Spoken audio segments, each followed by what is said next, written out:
Hello, Hope Relentless Marriage. Sarah Gale and Chad here, and we hope that you are doing fantastic. Hey, I just want to say well done on investing in your marriage by listening to this podcast. You could be doing a lot of other things, but you are choosing to grow your relationship. And so that's incredible because remember, marriages impact families, families impact communities, and communities impact the world. So what we are doing here is absolutely incredible. So well done. And so today, what we want to talk about is how do we invest in our marriage? What does it look like to be intentional in the midst of the busyness of life? I know for Sarah Gale and I, different seasons with kids, without kids, there are different challenges, but every season of life, there are things that are asking for our time, that are asking for our focus.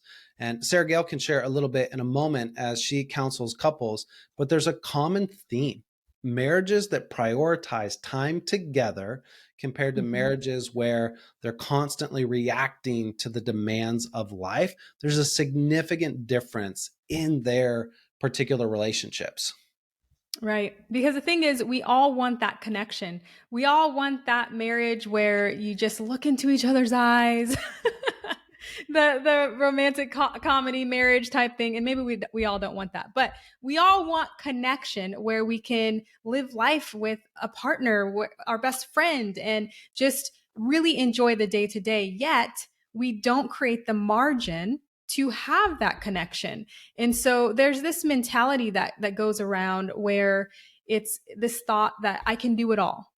Yeah. And what I have seen in couples that I counsel is they cannot do it all. I cannot do it all because something has to give. We're not we're not able to do everything all at once. And this is why Chad was talking about seasons. There are seasons for different things. But one thing that needs to be steady to impact all of the things that we're doing is our marriage. Yeah. I mean, I remember, thinking back to the early days of our relationship, we met in college. Mm-hmm. So the Babies. idea of being able to connect came pretty naturally. Like we saw each other every day. Our Yeah. apartments were down the street from each other. Mm-hmm. Sometimes we'd have a class together, sometimes we wouldn't, but seeing each other daily and being able to just hang out was easy. There wasn't Yeah. really a lot of intentionality to it. Then when we graduated college and we got married, we were working together. We were serving as youth pastors of a church. And so Mm-hmm. once again, spending time together kind of was a byproduct of working together. But I remember when our first son was born and then our career paths kind of went different ways, that suddenly that automatic connection was no longer a thing. And so that's Yeah. where we had to reevaluate that season of life and start to be significantly more intentional of spending time together. Right. And it's interesting, Chad, because I feel like during that time, we did spend a lot of time together. We were busy. We were extremely busy. But at the same time, our time we spent wasn't always intentional because we didn't ask the deeper questions of how are you doing really? I remember during that time, there was a lot that you were dealing with as far as just financially with the household that I wasn't even aware of because I didn't make myself available to be aware of. Whereas if we would have been taking the time to just ask those intentional questions, I might have been able to be on the same page as you and you might not have felt so alone in that season. Yeah, I mean, I think that's a good point that we can be, and I think that highlights what we're talking about today is that busyness Hmm. doesn't translate necessarily to quality time. Right. And you can be with your spouse, next to your spouse, working with your spouse, and the calendar is full, but Hmm. finding ways to connect. How are you doing really? What are you excited about? What are you concerned or anxious about? Some of these simple questions that can allow a relationship to check in with each other can play such a big role in helping to close the gap where sometimes you start talking with a couple in counseling and one of them shares something and their spouse has never heard it and it Yeah. seems kind of like Yeah. common, and Yep. then they look at them like, wait, really? But it's that dynamic of finding ways to intentionally share how we're doing, what we're excited about, and just kind of um, finding ways to get back on the same page. Yeah, that's good. And I think it's important to ask ourselves, what kind of life do we want to live? Especially if you are newly married, you get to choose. You get to be in this place where you're newly married. You maybe haven't even started a family yet, and you get to think about, what kind of life do I want? Like, how much time do I want to be spending with my children, with my husband? What is the priority? And then you get to focus on the priorities and then build everything else around it. Because I counsel a lot of couples that they're just in the race. They are working all the sports, and it's hard. It's very hard. And so, what I encourage them to do is to kind of stop, reflect, and recognize, is this the life that you want to live? And a lot of times we realize it's not sustainable. It's not the life they want to live because it's not sustainable. And so then we start to think about, okay, well, what needs to happen to get you on a course that is not only more sustainable, but more in line with your priorities and your values? Yeah, it's such so good that, this last weekend at church, the pastor talked about counting the cost, right? What is the cost if things don't change? Oh, And yeah. It's good. what will the cost be to create change? I Mm-hmm. know for us, we've got teenage sons who play high level club soccer, and Yeah. it didn't start out that way, right? It started out with one practice a week. And then after a year, it turned to two practices a week.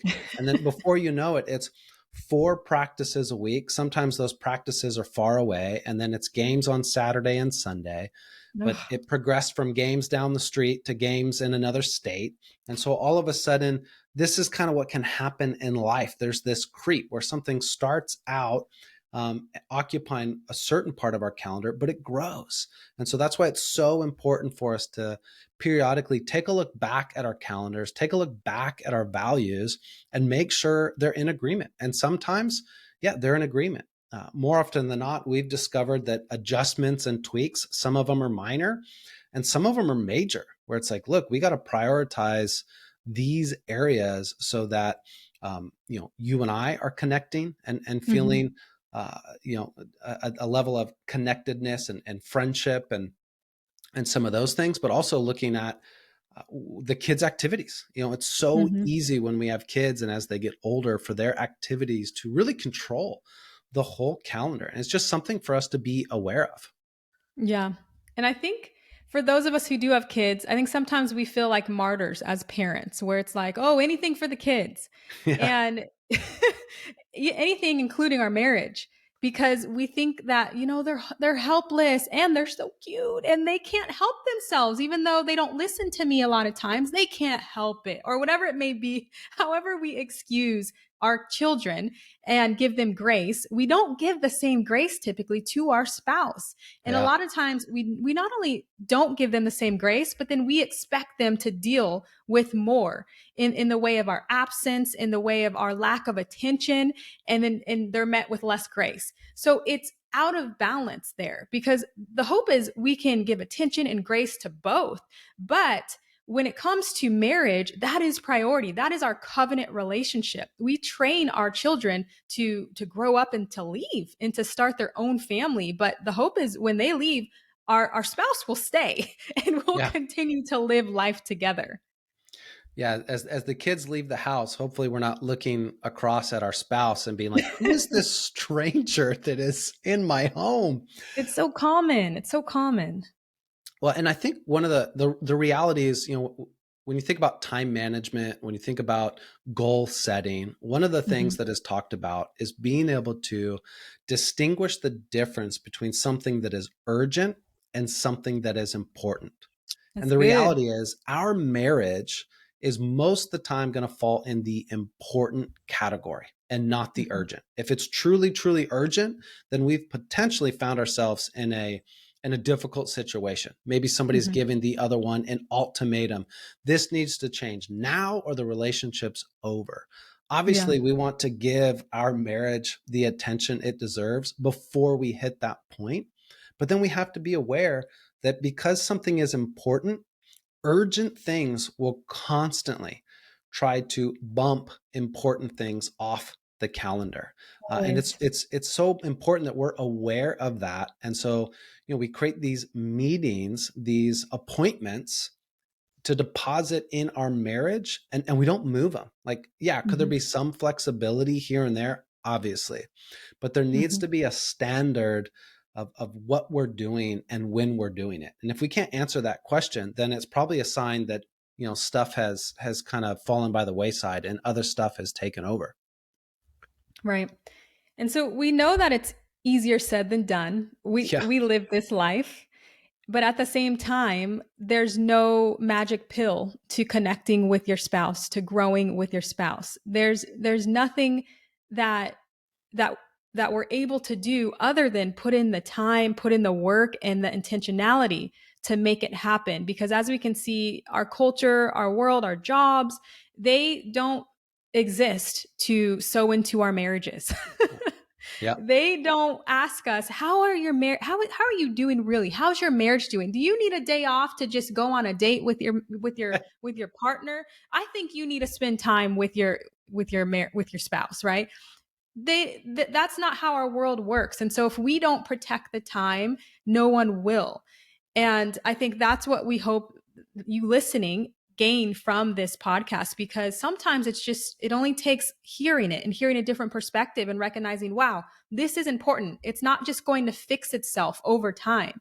If you are feeling it now, if you're feeling that lack of connection now, and you're putting your spouse on the back burner now, the chances are, as time goes on, it's just going to get busier. And when we tell ourselves, when the kids get to this age or this age, then we can put the focus in. A lot of times when then comes, there's no connection there. And we're Yeah. two different people and we grew apart and we have irreconcilable differences. Yeah. Yeah, I mean, so, kind of transitioning this podcast towards the end, want to just provide some practical action steps that we can all take. So the first one Yeah. is regular date nights, right? Yeah. Weekly date nights, whether it's at night, during the day. The purpose is undistracted time together to Yeah. connect, to do something fun, to do something new, to continually have experiences that are shared. But the other dynamic is finding a way to connect daily. So one of the Mm. things that Sarah Gale and I do is we try and provide specific encouragement to each other daily. This can be in the form of while we're having our coffee or reading or getting ready, but oftentimes it's a text message. It's sending a specific compliment to each other via text. And it's just this dynamic Hmm. of, hey, I'm thinking about you. I see you. I appreciate this, or whatever it is. When we do those types of things daily, the deposits of keeping us together, it's significant over the long term.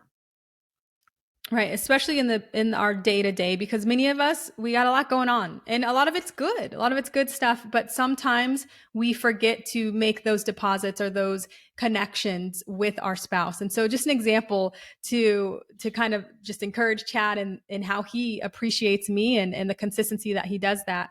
He sent me a text message the other day, and I want to read it to you because it meant a lot to me, because it was specific, but also just that he took time out of his day to send it. This is a busy season of life for us, but he saw me. He took time and he saw me.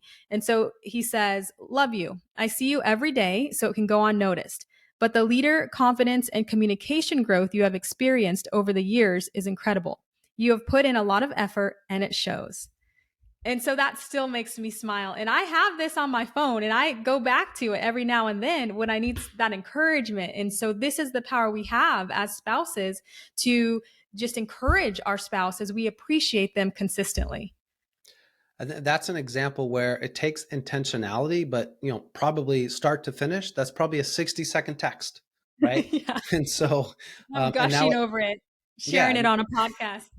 exactly. So I'm getting like double brownie points when I sent it. Now, apparently she's screenshot it or something. I don't know. But these are little things, and it's similar. Sarah Gale does the same thing for me. I've been working out in the morning, and we're waking up early. And after the workout, when I'm like tired and like, just that positive encouragement of, hey, I see you taking care of yourself, I see you working hard.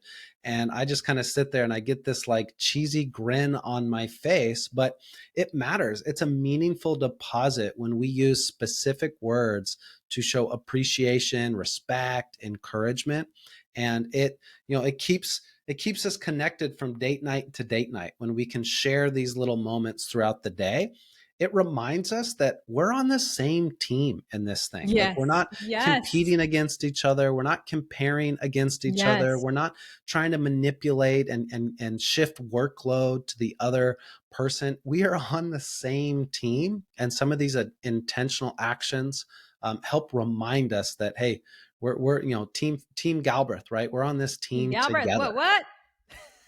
All hands in. All right. So, whatever your last name is, I want you to come up with a cheer because you guys are on the same team, and focus on your relationship, prioritize your relationship because it matters. Even in the midst of your busiest seasons, it's not one of those things where it's like, we will get to it. No, let's get to it now because it's that significant, it's that important, and it impacts everything else that is happening around you.